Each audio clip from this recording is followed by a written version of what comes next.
thank you for the work that you do day in, day out. It's nice. I remember when I was a community organizer, and as Jim said, I was with a church-based group on the south side of Chicago. And, one of the difficulties sometimes was a sense of isolation in terms of the work that you were doing on a day-in, day-out basis, because it's hard. And so having this opportunity to gather together in fellowship and to see that you are not alone in the work that you do and the faith that you express, I think is absolutely wonderful. So thank you for the work that you do.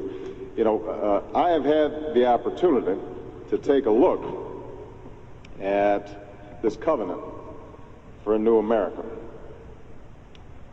And it is filled with outstanding policies and prescriptions for much of what ails this country. So I'd like to congratulate Jim and Sojourners and the Call to Renewal for putting this together and for putting the fire under the feet of the political leadership here in Washington.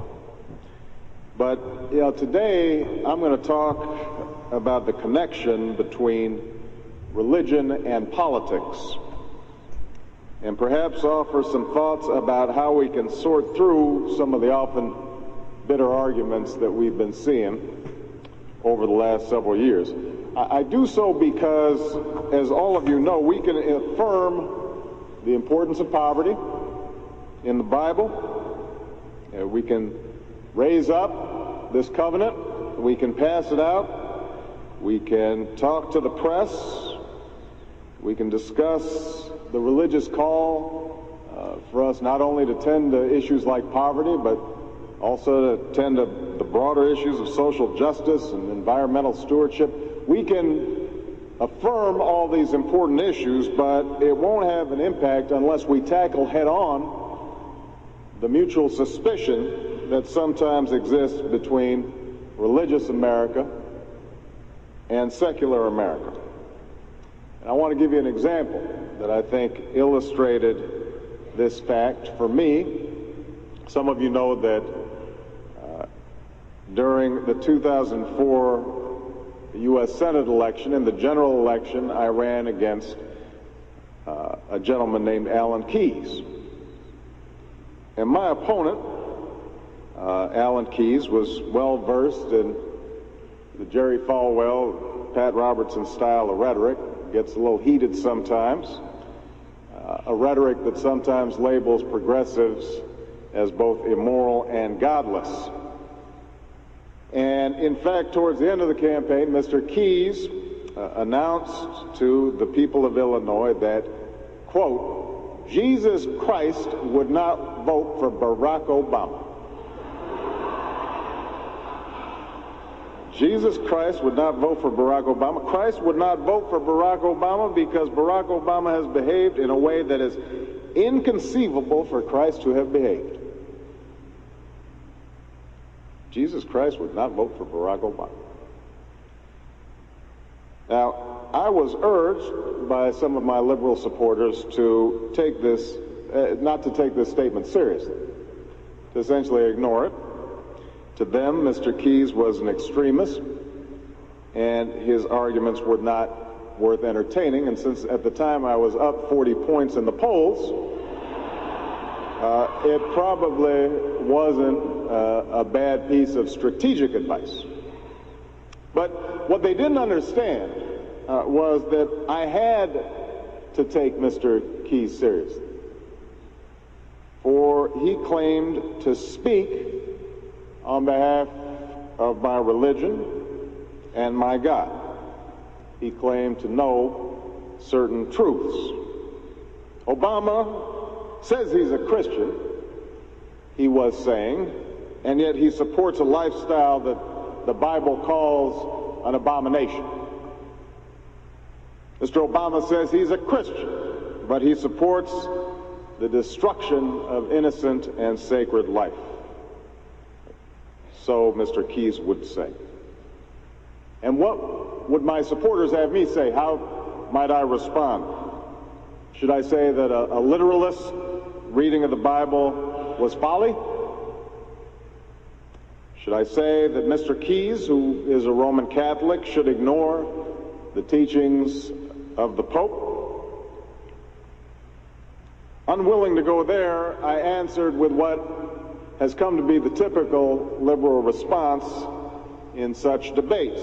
Namely, I said that we live in a pluralistic society, that I can't impose my own religious views on another. I informed Mr. Keyes that I was running to be the United States Senator of Illinois and not the Minister of Illinois. But Mr. Keyes' implicit accusation that I was not a true Christian nagged at me. And I was also aware that my answer did not adequately address the role that my faith has in guiding my own values and my own beliefs. And my dilemma is by no means unique. In a way, it reflects the broader debate that we've been having in this country for the last 30 years over the role of religion in politics. For some time now, there's been plenty of talk among pundits and pollsters that the political divide in this country has fallen sharply along religious lines. In fact, the single biggest gap in party affiliation among white Americans today is not between men and women, or those who reside in so-called red states and those who reside in blue, but between those who attend church regularly and those who don't. Conservative leaders have been all too happy to exploit this gap, consistently reminding evangelical Christians that Democrats disrespect their values and dislike their church, while suggesting to the rest of the country that religious Americans care only about the issues of abortion and gay marriage, school prayer, and intelligent design. And Democrats, for the most part, have taken the bait. At times, at best, we may try to avoid the conversation about religion altogether, fearful of offending anyone and claiming that regardless of our personal beliefs, constitutional principles tie our hands. At worst, there are some who dismiss religion in the public square as inherently irrational or intolerant, insisting on a caricature of religious Americans that paint them as fanatical, or thinking that the very word Christian describes one's political opponents, not a people of faith. Now, such strategies for avoidance of the issue may work for progressives when our opponent is Alan Keyes. But over the long haul, I think we make a mistake when we fail to acknowledge the power of faith in people's lives, in the lives of the American people. I think it's time that we join a serious debate about how to reconcile faith with our modern pluralistic society. But over the long haul, I think we make a mistake when we fail to acknowledge the power of faith in people's lives, in the lives of the American people. I think it's time that we join a serious debate about how to reconcile faith with our modern pluralistic society. And if we're going to do that, then we first need to understand that Americans are religious people. 90% of us believe in God. 70% affiliate themselves with an organized religion. 38% call themselves committed Christians. Substantially more people in America believe in angels than they do in evolution. This religious tendency is not simply the result of successful marketing by skilled preachers or the draw of popular megachurches. In fact, it speaks to a hunger that's deeper than that, a hunger that goes beyond any particular issue or cause. Each day, it seems, There are thousands of Americans who are going about their daily round. They're dropping off their kids, they're driving to the office, they're flying to a business meeting, they're shopping at the mall, they're trying to stay on their diets. And they're coming to the realization that something's missing. They're deciding that their work, their possessions, their diversions, their sheer busyness is not enough. They want a sense of purpose, a narrative arc to their lives. They're looking to relieve a chronic loneliness, a feeling supported by a recent study that shows that Americans have fewer close friends and confidants than ever before. And so they need an assurance that somebody out there cares about them, is listening to them, that they are not just destined to travel down that long highway towards nothingness. And I speak with some experience on this matter. You know, I was not raised in a particularly religious household, as undoubtedly many in the audience were. My father, who returned to Kenya when I was just 2, was born a Muslim, but as an adult was an atheist.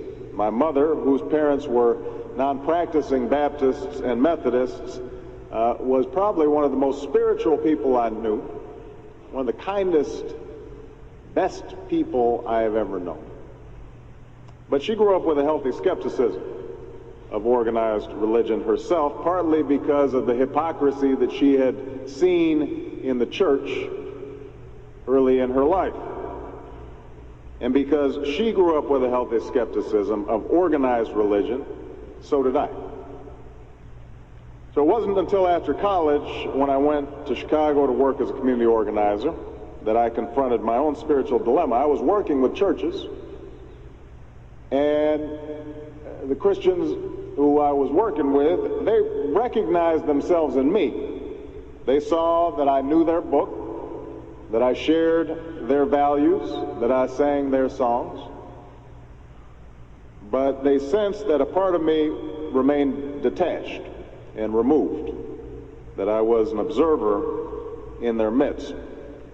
And in time, I came to realize that something was missing for me as well, that without a vessel for my beliefs, without a commitment to a particular community of faith, at some level, I would always remain apart and alone.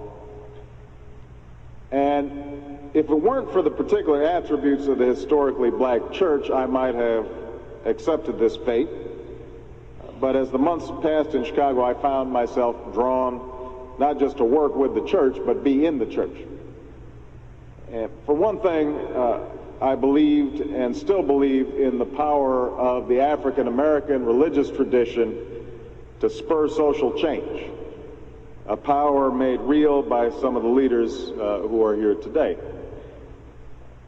Because of its past, the black church understands in an intimate way the biblical call to feed the hungry and to clothe the naked, to challenge powers and principalities. And in its historical struggle for freedom and the rights of man, I was able to see faith as more than just a comfort to the weary or a hedge against death, but rather as an active, palpable agent in the world, as a source of hope. And perhaps it was out of this intimate knowledge of hardship, grounding faith in struggle, that the church offered me a second insight, one that I think is important to emphasize today, that faith doesn't mean that you don't have doubts. You know, you come to church precisely because you are of this world, not apart from it. You need to embrace Christ precisely because you have sins to wash away, because you're human and need an ally in this difficult journey.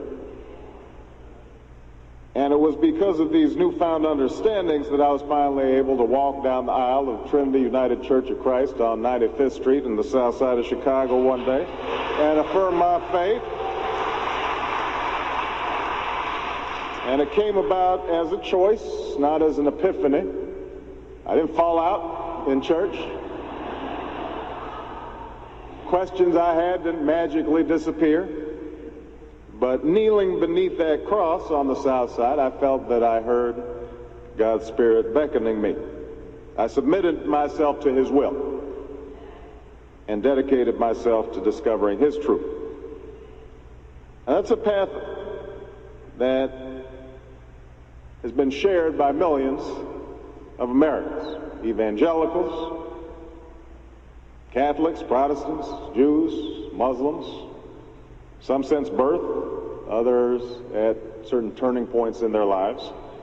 It's not something that sets them apart from the rest of their beliefs or their values. In fact, it's often what drives their beliefs and their values. And that's why if we truly hope to speak to people where they're at, to communicate our hopes and values in a way that's relevant to their own, then progressives, we cannot abandon the field of religious discourse. Because when we ignore the debate about what it means to be a good Christian or Muslim or Jew, when we discuss religion only in the negative sense of where or how it should not be practiced, rather than in the positive sense in terms of what it tells us about our obligations towards one another, when we shy away from religious venues and religious broadcasts because we assume that we will be unwelcome, others will fill that vacuum. Those with the most insular views of faith, or those who cynically use religion to justify partisan ends. In other words, if we don't reach out to evangelical Christians and other religious Americans and tell them what we stand for, then Jerry Falwell's and Pat Robertson's and Alan Keyes's views will continue to hold sway. More fundamentally, the discomfort of some progressives with any hint of religion has often prevented us from effectively addressing issues in moral terms. Some of the problem here is rhetorical. If we scrub language of all religious content, we forfeit the imagery and terminology through which millions of Americans understand both their personal morality and social justice. Imagine Lincoln's second inaugural address without references to the judgments of the Lord, or King's I Have a Dream speech without references to all God's children. Their summoning of a higher truth helped inspire what had seemed impossible, move the nation to embrace a common destiny. So our failure as progressives to tap into the moral underpinnings of the nation is not just rhetorical, though.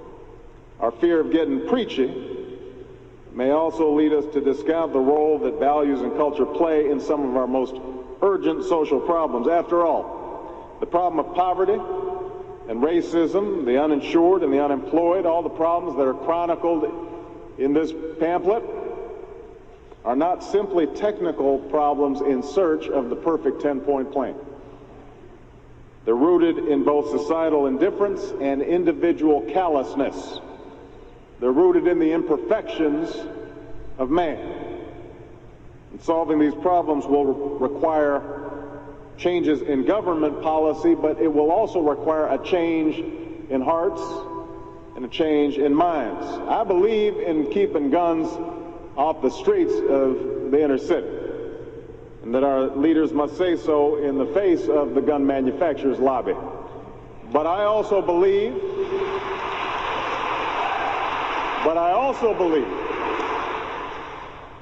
that when a gangbanger shoots indiscriminately into a crowd because he feels somebody's disrespected him, we've got a moral problem. There's a hole in that young man's heart, and a hole that the government alone cannot fix. I believe in vigorous enforcement of our non-discrimination laws, but I also believe a transformation of conscience and a genuine commitment to diversity on the part of the nation's CEOs could bring about quicker results than a battalion of lawyers. They got more lawyers than we do. I think we should put more of our tax dollars into educating our poor girls and boys. I think that the work that Marian Wright Edelman has done all her life is absolutely how we should prioritize our resources in the wealthiest nation on earth. I also think that we should give them information about contraception that can prevent unwanted pregnancies and lower abortion rates and help assure that every child is loved and cherished. But you know, my Bible tells me that if we train a child in the way he should go, when he is old, he will not turn from it. So I think faith and guidance can help fortify a young woman's sense of self and a young man's sense of responsibility and a sense of reverence that all young people should have for the act of sexual intimacy. I'm not suggesting that every progressive suddenly latch on to religious terminology. That can be dangerous. You know, nothing's more transparent than inauthentic expressions of faith. As Jim mentioned, you know, the politicians who come and they're clapping kind of off rhythm to the choir. We don't need that. In fact,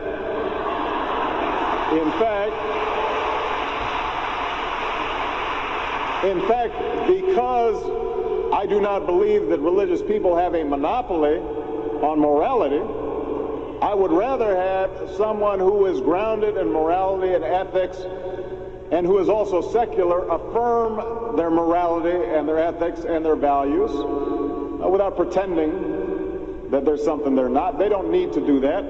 None of us need to do that.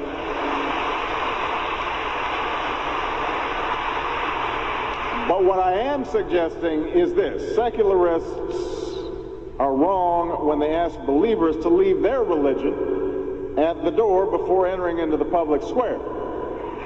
Frederick Douglass, Abraham Lincoln, Williams Jennings Bryan, Dorothy Day, Martin Luther King, the majority of the great reformers in American history were not only motivated by faith, but they repeatedly used religious language to argue for their cause. So to say that men and women should not inject their, quote, personal morality into public policy debates is a practical absurdity.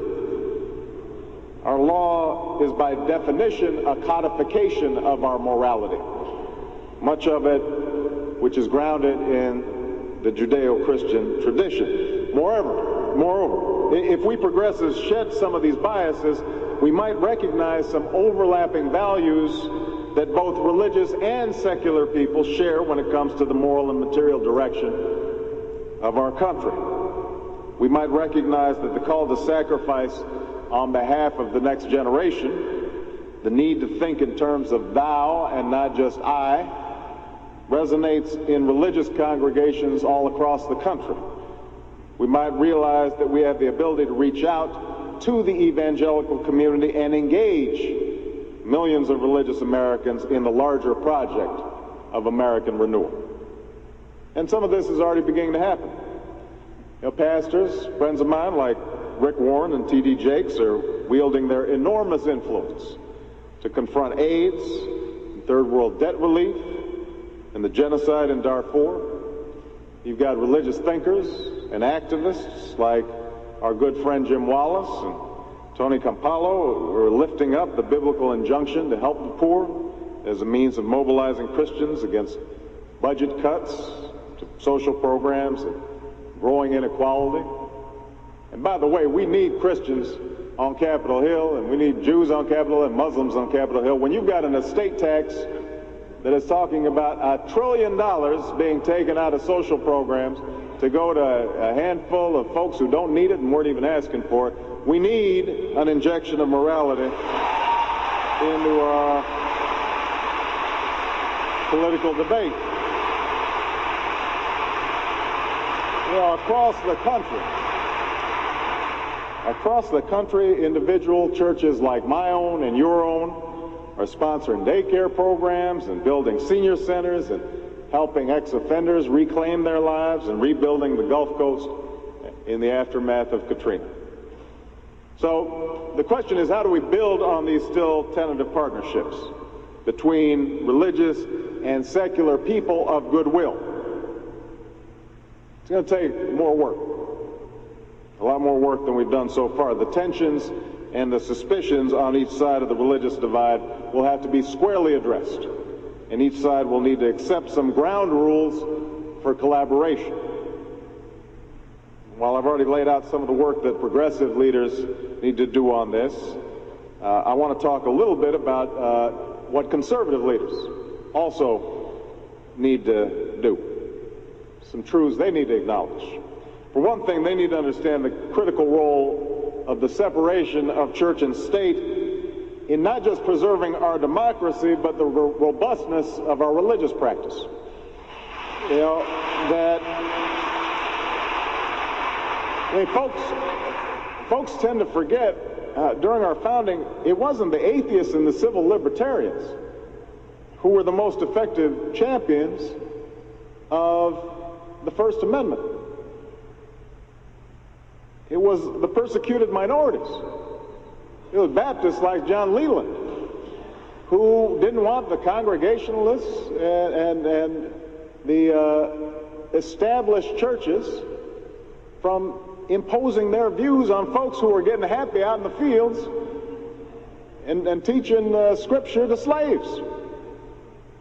It was the forebears of the evangelicals who were the most adamant about not mingling government with religion, because they did not want state-sponsored religion hindering their ability to practice their faith as they understood it.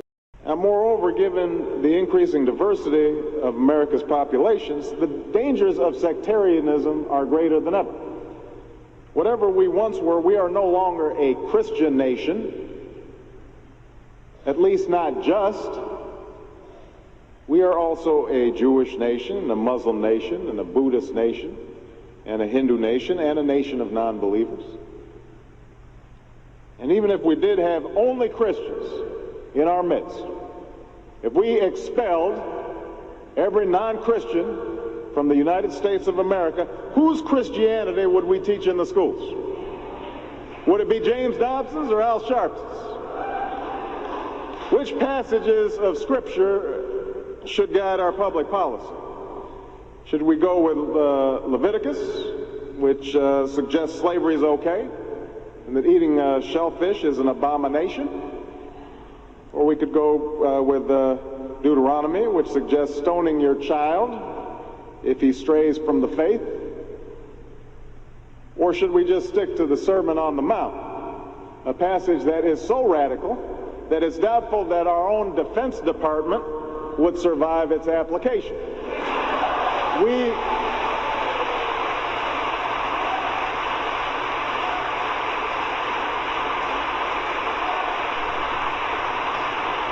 So before we get carried away, let's read our Bibles now. Folks haven't been reading their Bible. Which brings me to my second point. Democracy demands that the religiously motivated translate their concerns into universal rather than religion-specific values. What do I mean by this? It requires that their proposals be subject to argument and amenable to reason. Now, I may be opposed to abortion for religious reasons, to take one example, but if I seek to pass a law banning the practice, I can't simply point to the teachings of my church or evoke God's will. I have to explain why abortion violates some principle that is accessible to people of all faiths, including those with no faith at all. Now, this is going to be difficult for some who believe in the inerrancy of the Bible, as many evangelicals do. But in a pluralistic society, we have no choice. Politics depends on our ability to persuade each other of common aims based on a common reality. It involves compromise, the art of what's possible. And At some fundamental level, religion doesn't allow for compromise. It's the art of the impossible. If God's spoken, then followers are expected to live up to God's edicts, regardless of the consequences. Now, to base one's own life on such uncompromising commitments may be sublime, but to base our policy making on such commitments would be a dangerous thing. And if you doubt that, let me just give you an example. We all know the story of Abraham and Isaac. Abraham's ordered by God to offer up his only son. Without argument, he takes Isaac up to the mountaintop, he binds them to the altar, raises his knife, prepares to act as God commanded. Now, we know things worked out. You know, God sends down angel to intercede at the very last minute. Abraham passes God's test of devotion. But it's fair to say that if any of us leaving this church saw Abraham on the roof of a building raising his knife, we would at the very least call the police and expect the Department of Children and Family Services to take Isaac away from Abraham. We would do so because we don't hear what Abraham hears. We don't see what Abraham sees, true as those experiences may be. And so the best we can do is act in accordance with those things that we all see and that we all hear, be it common laws or basic reason.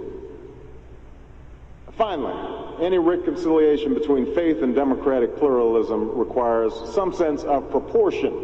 And this goes for both sides.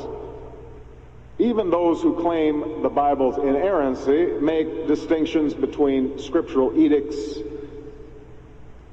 sensing that some passages, the Ten Commandments, say, or the belief in Christ's divinity, are central to the Christian faith, while others are more culturally specific and may be modified to accommodate for modern life. And the American people intuitively understand this, which is why the majority of Catholics practice birth control, and some of those opposed to gay marriage nevertheless are opposed to a constitutional amendment to ban it.